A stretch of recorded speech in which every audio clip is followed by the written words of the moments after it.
اللہ نے ہمیں سیدھے راستے تک پہنچنے کے لیے بہت کم ٹائم دیا ہے آخرت کے لحاظ سے۔ دنیا کے لحاظ سے تو یہ بہت ٹائم ہے۔ قرآن کہتا ہے کہ جب آخرت میں برے لوگوں سے حساب و کتاب ہوگا تو وہ کہیں گے کہ اے اللہ تو ہمیں ایک بار دنیا میں دوبارہ بھیج دے تاکہ ہم تیرے پیغمبروں پر ایمان لائیں اور ہم تیری فرما برداری کریں۔ یہ مضمون قرآن مجید میں بہت مقامات پر آیا ہے۔ مشرک کہے گا واللہ ربنا ما کننا مشرکین، اللہ کی قسم ہم تو شرک کرتے ہی نہیں تھے۔ تو گناہگار کہے گا ان تقول نفس یا حسرۃ علی ما فرطت فی جنب اللہ، ہائے افسوس کہ میں اللہ کے بارے میں بہت سخت کوتاہی میں مبتلا رہا۔ یہ قرآن بیان کرتا ہے نا کہ تمہاری کیفیت کیا ہوگی اس وقت، بلکہ قرآن یہ بیان کرتا ہے جب موت کے وقت تم برزخ کی زندگی اپنی آنکھوں سے دیکھو گے تو اس وقت تمہاری کیا کیفیت ہوگی۔ دیکھیں، ایک تو مرتا ہوا انسان ہمیں نظر آ رہا ہوتا ہے، لیکن ایک مرتے ہوئے انسان کو بھی کوئی کچھ نظر آ رہا ہوتا ہے جو ہمیں نظر نہیں آتا اور نہ وہ ہمیں بتا سکتا ہے۔ جیسے جو آدمی بستر پہ لیٹ جائے سونے کے لیے تو ایک پوزیشن تو یہ ہوتی ہے جس میں وہ مکمل جاگ رہا ہوتا ہے، جس میں ہم سے اس کا رابطہ ہوتا ہے۔ ایک پوزیشن یہ ہوتی ہے جس میں وہ گہری نیند سو رہا ہوتا ہے، اس کا ہم سے رشتہ ڈسکنیکٹ ہو چکا ہوتا ہے، ہم سے کوئی رابطہ اس کا نہیں ہوتا۔ ہم اسے ہنسنے کی بات کریں ہنسے گا نہیں، رلانے کی بات کریں روئے گا نہیں، کتنی خطرناک خبر دیں اس پر کوئی اثر نہیں ہوگا۔ لیکن ہمیں یہ لگ رہا ہوتا ہے کہ یہ بے ہوش ہے، مگر وہ ایک الگ دنیا میں گھوم رہا ہوتا ہے۔ وہ جس دنیا میں گھوم رہا ہوتا ہے اس کے خواب کہا جاتا ہے، عالم خواب۔ وہ یہ سمجھتا ہے کہ یہ حقیقت ہے اس خواب کو۔ اچھے خواب بھی ہوتے ہیں، برے خواب بھی ہوتے ہیں۔ بعض اچھے خواب ایسے ہیں آنکھ کھلتی ہے تو انسان افسوس کرتا ہے یار میں تو سمجھ رہا تھا یہ سچی مچی کا ہو رہا ہے میرے ساتھ۔ بعض برے خواب ہوتے ہیں انسان کی آنکھ کھلتی ہے، شکر ادا کرتا ہے اللہ تیرا شکر ہے کہ یہ خواب تھا، اے اللہ تیرا شکر ہے یہ خواب تھا۔ لیکن خواب میں اس کو یہ احساس نہیں ہوتا کہ میں خواب دیکھ رہا ہوں۔ تو ایک کنڈیشن تو یہ ہے جس میں وہ بالکل ہم سے منقطع ہو چکا ہے، ایک کنڈیشن یہ ہے جس میں وہ ہم سے رابطے میں، ایک اس کے درمیان کی کنڈیشن ہوتی ہے جس کو میں پیار سے بٹوین کنڈیشن کہتا ہوں۔ کہتے نہیں انگلش میں اس کو بٹوین، لیکن درمیان ہے نا، دیسی انگلش ایسے ہی ہوتی ہے، کوئی بھی لفظ ادھار لے کے کہیں بھی لگا۔ تو بالکل درمیانی کنڈیشن کیا ہوتی ہے جس میں وہ آدھا جاگ رہا ہوتا ہے اور آدھا سو رہا ہوتا ہے۔ کچھ یہاں کی بھی سن رہا ہوتا ہے، ہمیں لگتا ہے کہ یہ سویا نہیں ہے ابھی، لیکن تھوڑا غائب دماغ بن چکا ہوتا ہے، کچھ چیزیں اس کو وہاں کی خواب کی نظر آ رہی ہوتی ہیں۔ بالکل یہی کنڈیشن قرآن و سنت سے پتہ چلتا ہے کہ جب انسان کی موت واقع ہونے والی ہوتی ہے تو ایک کنڈیشن یہ ہوتی ہے جس میں وہ مکمل حی ہے، مکمل زندہ ہے، جس میں وہ ہم سے بات چیت کر رہا ہوتا ہے۔ ایک کنڈیشن یہ ہوتی ہے جس میں وہ مکمل اس کی ڈیتھ ہو چکی ہوتی ہے، اس میں ہمارا اس سے کوئی رابطہ نہیں ہے، اس پہ جو گزر رہی ہے وہ جانے اور اللہ جانے۔ جیسے حضرت عمر نے فرمایا نا کہ حدیث میں آتا ہے نا کہ جو برا آدمی ہے جب اس کی میت کو قبر کی طرف لے کر جاتے ہیں تو کہتا ہے کہ تم مجھے کہاں لے کے جا رہے ہو، اور اچھے آدمی اچھا کیا کہتا ہے، مجھے جلدی لے کر جاؤ۔ یہ برزخ کی باتیں ہیں جو وہ خود دیکھ رہا ہے۔ لیکن ایک حالت مرنے والے کی ایسی ہے جس میں وہ آدھا عالم برزخ میں اور آدھا عالم دنیا میں۔ اس کنڈیشن کو سکرات موت کہا جاتا ہے۔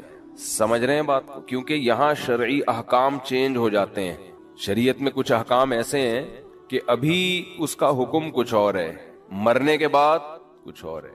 تو جب انسان مکمل حیات میں ہو تو اللہ نے اس کے لیے توبہ کا دروازہ کھولا ہوا ہے، چاہے اس کو 100% یقین ہو جائے کہ میں نے کل مرنا ہے یا 1 گھنٹے بعد مرنا ہے، لیکن توبہ کا دروازہ اس کے لیے بولے کھلا ہوا۔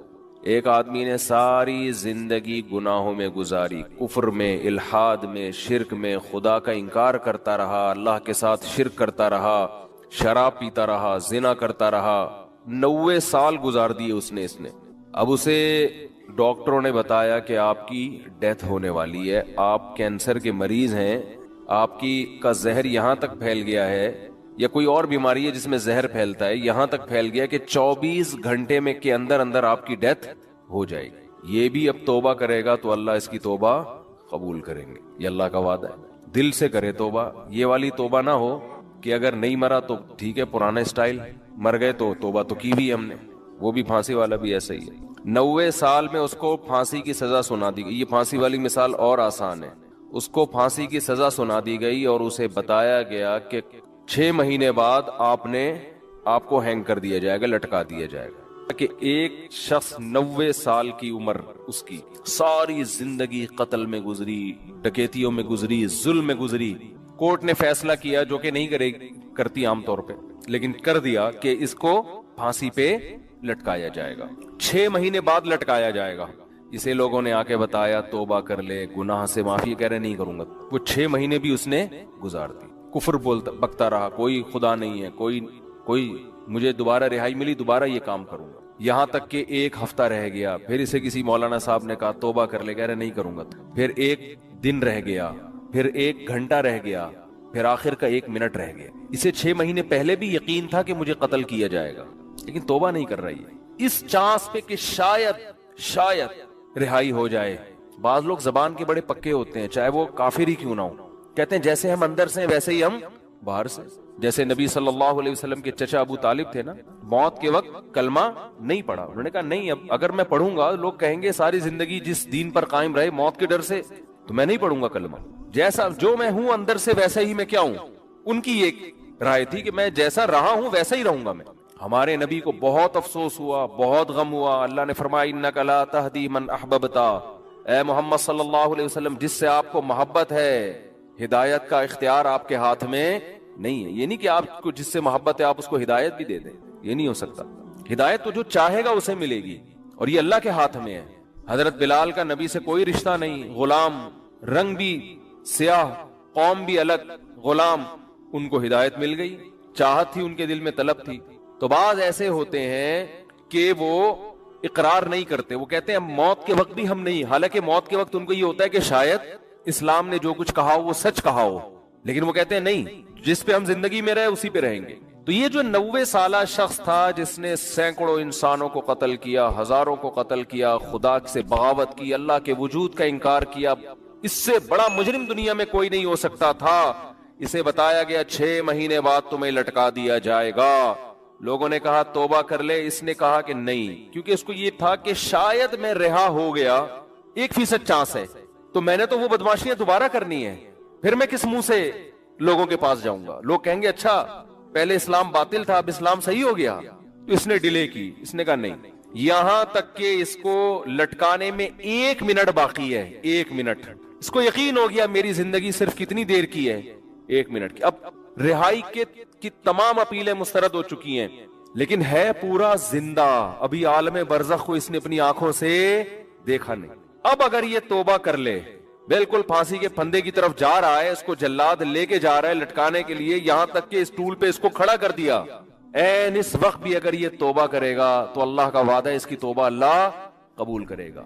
لیکن اس توبہ میں شرط یہ ہے کہ یہ دل میں ارادہ ہو کہ اگر بالفرض چھوٹ گیا، میں قدرت کی طرف سے کچھ بھی ہو گیا، تو میں دوبارہ پرانی زندگی کی طرف نہیں لوٹوں گا۔ یہ دل کی حالت تو اللہ ہی جانتا ہے نا، یہ پکا عزم دل سے ہو اور زبان سے اقرار کرے کہ اللہ میں اسلام کو قبول کرتا ہوں، میں تیرے وجود کا قائل، تیری توحید کا قائل، تیرے پیغمبروں کا قائل، مجھے اگر رہائی مل گئی تو میں دوبارہ اس پرانی زندگی کی طرف نہیں آؤں گا۔ حالانکہ رہائی ملنے کا کوئی چانس نہیں ہے، قرآن سے، صحیح احادیث سے، متواتر احادیث سے اہل سنت والجماعت کا عقیدہ ہے کہ اس وقت 1 سیکنڈ کی توبہ اللہ اس کے تمام گناہوں کی دیوار کو گرا ڈالے گی۔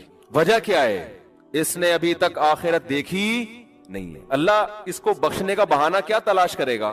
ہو سکتا ہے فرشتے اعتراض کریں، اللہ اب تو موت کا یقین ہے اس کو، اس کی توبہ کس بات کی؟ اللہ کہیں گے موت کا تو یقین ہے، لیکن فرشتے اور آخرت اس نے اپنی آنکھوں سے، غیب پر ایمان ہے، اور غیب پر ایمان اللہ قبول کرتا ہے۔ بہت سے لوگ اس کنڈیشن میں بھی توبہ نہیں کرتے، بلکہ زیادہ تر تو نہیں کرتے۔ بہت مشکل ہے بھائی بات سمجھانا، کیسے سمجھ؟ کیا زیادہ تر لوگ اس کنڈیشن میں توبہ کرتے ہیں؟ بولو، نہیں کرتے۔ جاؤ ہسپتالوں میں کینسر کے مریضوں کو جا کے دیکھ لو، جیسے تھے ویسے کے ویسے ہی ہیں۔ غیر مسلموں کو دیکھ لو، بسترے مرگ پہ تڑپ رہے ہوتے ہیں، جو بت پرست تھا وہ بت پرستی میں ہی مرتا ہے، پھر بھی نہیں کرتا توبہ۔ تو یہ بھی بہت 1% خوش قسمت لوگ ہوتے ہیں جو عین اس وقت میں توبہ کر لیں، ورنہ توبہ ہوتی نہیں ہے، اس ٹائم پہ بھی نہیں کرتے لوگ توبہ، دل سیاہ ہو چکے ہوتے ہیں۔ ہمارے ایک دوست اپنا پرانا واقعہ بیان کرتے تھے کہ مجھے ہارٹ اٹیک ہوا، کہیں جوانی میں ہو گیا، اللہ نے ان کو زندگی دی، صحت دی، توبہ بھی ہو گئی الحمدللہ، نیک پرہیزگار ہیں، اگر بیان سنیں تو کائنڈلی مائنڈ نہ کریں۔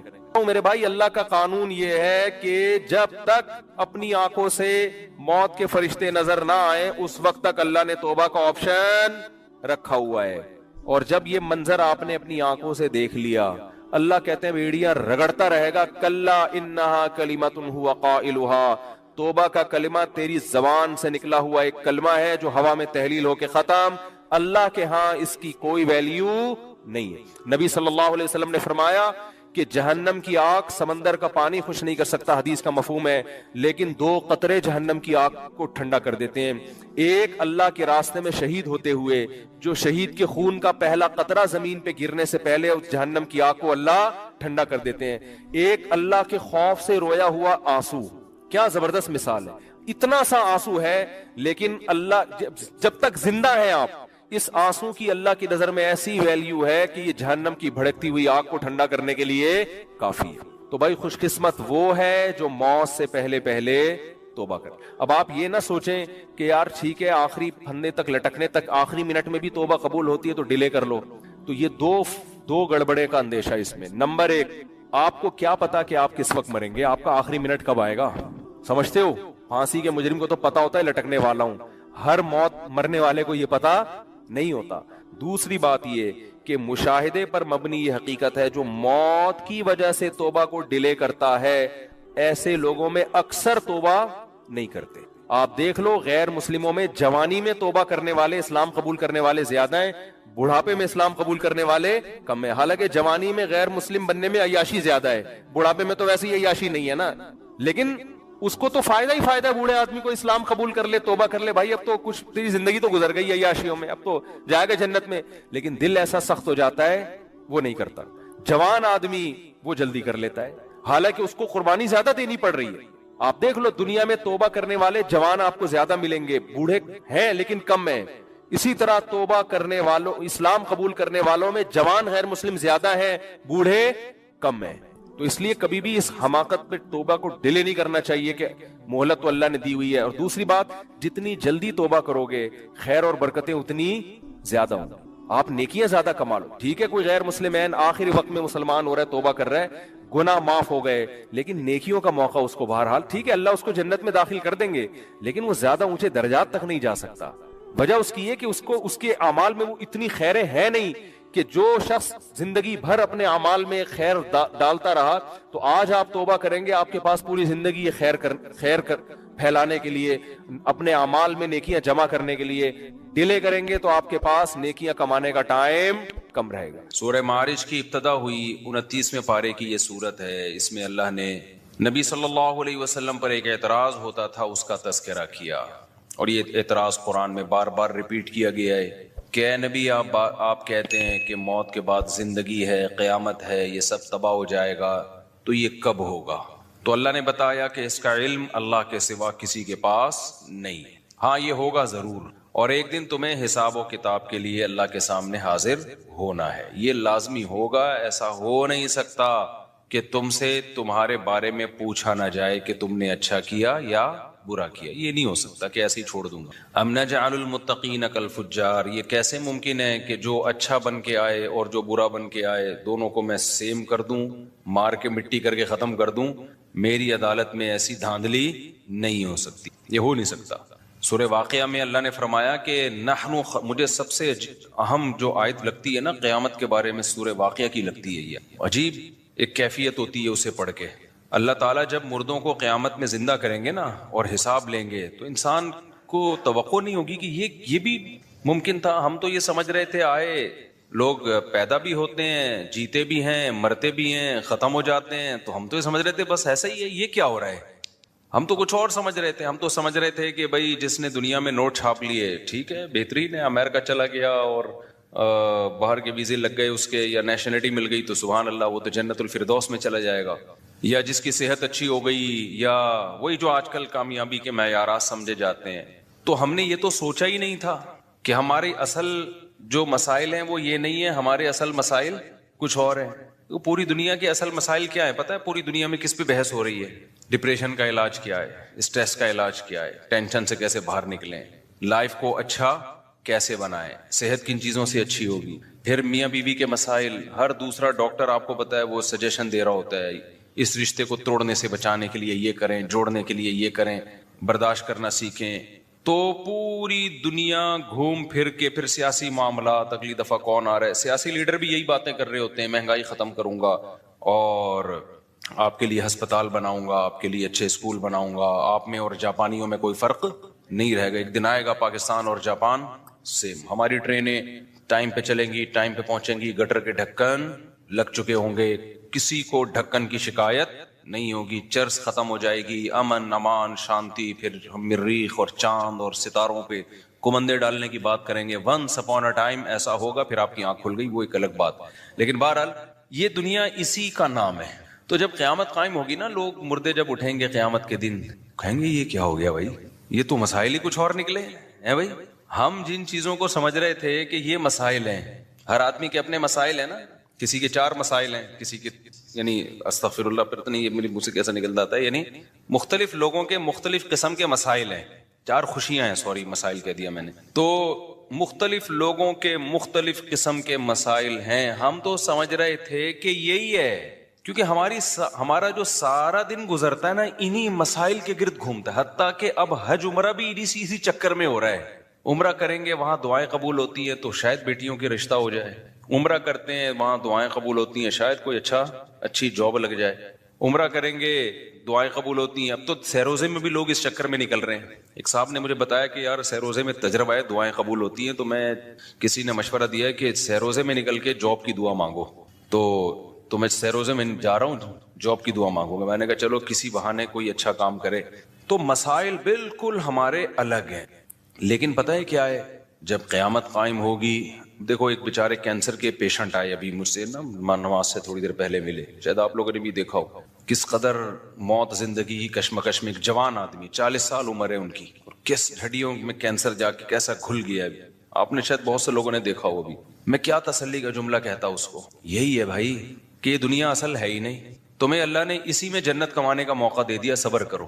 ناکام ہے یہ انسان اگر آخرت نہیں ہے. اگر آخرت نہیں ہے تو جو 40 سال میں کینسر کا پیشنٹ ہے وہ کامیاب ہے یا ناکام ہے؟ ناکام ہے یار. ابھی تو اس کی 40 سال میں انسان اگرچہ جوانی اس کی ڈھلکنا شروع ہوتی ہے، لیکن تجربہ پیسہ 40 سال میں ہی آتا ہے عام طور پہ اکثر لوگوں کے پاس.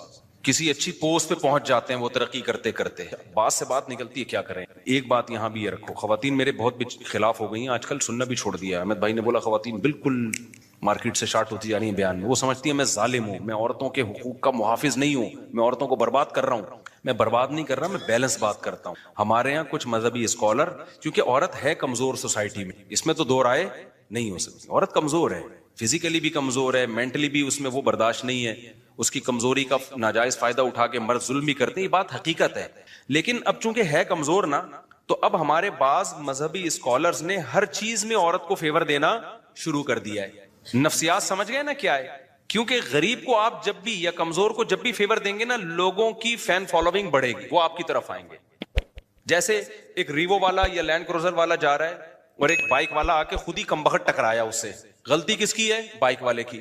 آپ بائک والے کو پکڑ کے کوٹیں گے تو لوگ ساتھ نہیں دیں گے آپ کا، سمجھ رہے ہو نا. لیکن آپ ریوو یا لینڈ کروزر والے کو پکڑ کے کوٹیں گے نا، لوگ آ جائیں گے. لوگ کہیں گے طاقتور سے لڑ رہا ہے، وہ تو بیچارہ کیا ہے. یہ ہے، یعنی لوگوں کی ایک نفسیات ہے یہ. حتیٰ کہ آپ لینڈ کروزر والے کو کوٹیں گے، ہو سکتا ہے کہ وہ اس کے اپنے بھائی بہن بھی آ کے اسی کو کوٹنا شروع کر دیں. لوگوں کے نا ایسے دماغ ایسا ہو چکا ہے. تو اب سوسائٹی میں چونکہ عورت کمزور ہے، تو جو عورت کو فیور دیتا ہے نا، اس کی فین فالوئنگ مردوں میں بھی بڑھتی ہے کہ یار کمزور کے لیے آواز اٹھا رہا ہے. اس میں یہ نہیں دیکھتے لوگ کہ یہ آواز جائز ناجائز اٹھا رہا ہے یا جائز اٹھا رہا ہے. اس میں فرق کرنا لوگوں نے کیا کیا ہے؟ بولتے کیوں نہیں، چھوڑ دیا ہے. تو اسلام تو اعتدال کا نام ہے. اسلام کس کا نام ہے؟ وَكَذَلِكَ جَعَلْنَاكُمْ أُمَّةً وَسَطًا. اللہ کہتے ہیں ہم نے معتدل امت بنایا ہے. عورت یقیناً کمزور ہے، اس کے لیے نبی صلی اللہ علیہ وسلم کی وصیتیں مردوں کی نسبت زیادہ ہیں. مردوں کی نسبت وصیت، نبی نے حجۃ الوداع کے موقع پہ مردوں کے حقوق پر کوئی بیان نہیں کیا. آپ نے کیا فرمایا؟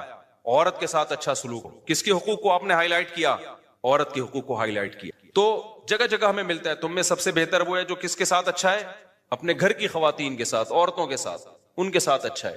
تو لیکن اگر اس میں آپ اعتدال سے تجاوز کرنا شروع کر دو، وہ رائٹس عورت کو دینا شروع کر دو جو فطرت نے بھی نہیں دیے اور اسلام نے بھی نہیں دیے، تو لوگ آپ کے خلاف ہونا شروع. ابے ان کو تو عورتوں پہ ترس ہی نہیں آتا، ابے یہ تو خواتین بھی خلاف ہو جاتی ہیں. تو اس لیے میں اکثر بتاتا ہوں بھائی، جہاں اللہ نے عورت کو بہت ساری چیزوں میں فیور دیا ہے، وہاں بہت ساری چیزوں میں مردوں کو بھی فیور دیا ہے. گھر کا سربراہ اللہ نے عورت کو بولو نہیں بنایا. کس کو بنایا ہے؟ بلکہ بتاؤں، عورت کو اس لیے تو عورت کے حقوق اسلام نے بہت اہتمام سے بیان کیے ہیں کہ وہ ماتحت ہے. آپ کے حقوق ماتحتوں کے بیان کیے جاتے ہیں، سرپرستوں کے کم بیان کیے جاتے ہیں، کیونکہ وہ تو ویسے ہی سرپرست ہے نا.